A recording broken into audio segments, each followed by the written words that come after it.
Tarnaka agency HP petrol బంక్లో నీళ్లు కలుపుతున్న ఘటన వెలుగు చూసింది. హెచ్పీ పెట్రోల్ బంక్ 2-వీలర్ వాహనంలో పెట్రోల్ పోయించుకుంటే పెట్రోల్తో పాటు వాటర్ కూడా వచ్చింది. బంక్ నుండి పెట్రోల్కు బదులు వాటర్ రావడంతో వాహనదారులు ఆందోళన వ్యక్తం చేశారు.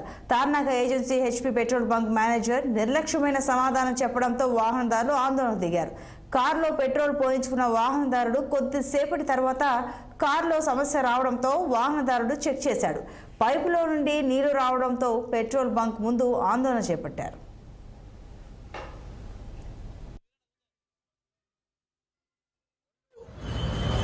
ఈరోజు కర్ణాటకలోని ఎస్పీ పెట్రోల్ బంక్లోని 2 కార్లలో కూడా 1000 రూపాయల పెట్రోల్ డీజిల్ పోస్తే ఒక దాంట్లో నీళ్లు ఒక దాంట్లో పాలు అన్నట్టు 2 నీళ్లు సగం పెట్రోల్ సగం వచ్చింది. దీనికి ఈ పెట్రోల్ యాజమాన్యం ఏమాత్రం కూడా స్పందించకపోవడము, అదేవిధంగా నిర్లక్ష్యం చేయడము, ఎవరు వచ్చినా వాళ్ళను బెదిరియడము, ఏం చేసుకుంటారో చేసుకొని అనడము ఇది పద్ధతి కాదు. యాజమాన్యం పెట్రోల్ బంక్ యాజమాన్యం వచ్చి వాళ్లకు నష్టపర్యాయమే కాకుండా ఈ పెట్రోల్ బంకు ప్రభుత్వం జల్దీ కూడా దీన్ని సీజ్ చేసి వినియోగదారులకు మంచిగా చేయాలని నేను కోరుతున్నాను.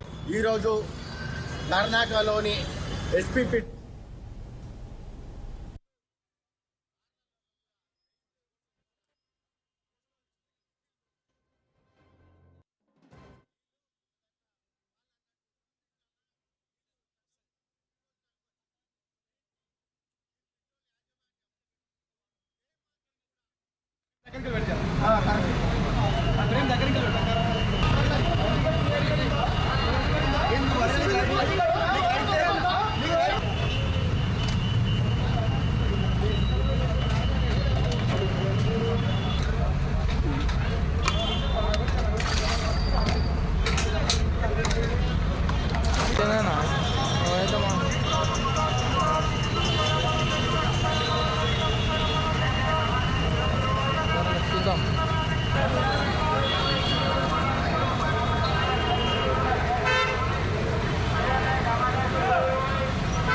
దేశంలో సంచలనం సృష్టించిన కోల్కతా జూనియర్